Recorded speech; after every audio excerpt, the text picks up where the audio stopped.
Hey everybody, Dr. Bryton here for Tooth Tip Tuesday, and today we're going to cover toothpastes. Toothpastes are kind of always changing, and so I get a lot of questions for patients of, hey, what kind of toothpaste should I use here and there and that sort of thing. And ultimately, I get questions like, all right, if I'm looking for a sensitivity toothpaste, what about Sensodyne? Or if I'm looking for something like a whitening toothpaste, what about Crest Brilliance? What if I'm looking for a non-fluorinated toothpaste, Tom's? And I'll look at patients and I kind of stir the pot a little bit with them and say, well, what's the point of toothpaste? And it usually throws them off guard when I say, you don't actually need toothpaste. They look at me and they go, wait a second, I don't need toothpaste?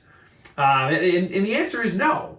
What is the point of toothpaste? Is it to clean the teeth? No, and that's what usually gets people off guard. Your toothbrush will actually do the process of cleaning the teeth, taking plaque off of the teeth. Your toothpaste is ultimately just a vehicle to distribute fluoride to your teeth. So I lay on this slide for a little bit because ultimately a non-fluorinated toothpaste makes absolutely no sense. I'll say that again, no sense.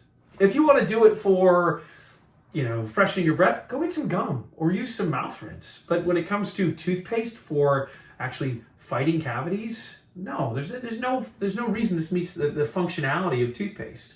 And so I'll go over the basics with them. It ultimately Crest cavity protection. It's got about 0.25%, a little bit less fluoride in it. And we also have one for kids that we'll recommend. If you get like the Oral-B version of this basic one, go for it. I mean, it doesn't have to be a gum brand. It doesn't have to be Crest, but just a basic one makes the most sense. And it's the most economical usually too. But you don't need a whitening toothpaste. You don't need a sensitivity toothpaste. You don't need a gum disease toothpaste. I mean, for sensitivity and for the gum disease, there's some evidence that stannous fluoride or like a potassium fluoride can help. The potassium helps with somewhat desensitizing the tooth. The stannous fluoride can help have a counter effect on the bacteria involved in gum disease, but that's not the purpose of them. And so I tell patients, don't waste your time and money on them.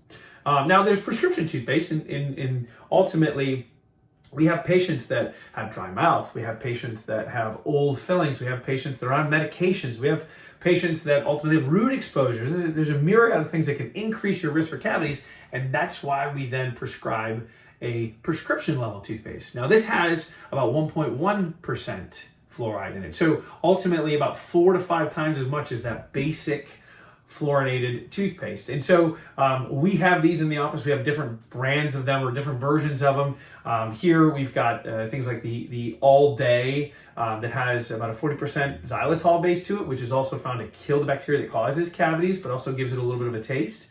We get the sensitivity option, and that has that potassium level to it that helps with desensitizing. And then we have also some of the other ClinPros where they have a calcium aspect that helps to build back some strength in the teeth too. But ultimately, it has to do with fluoride.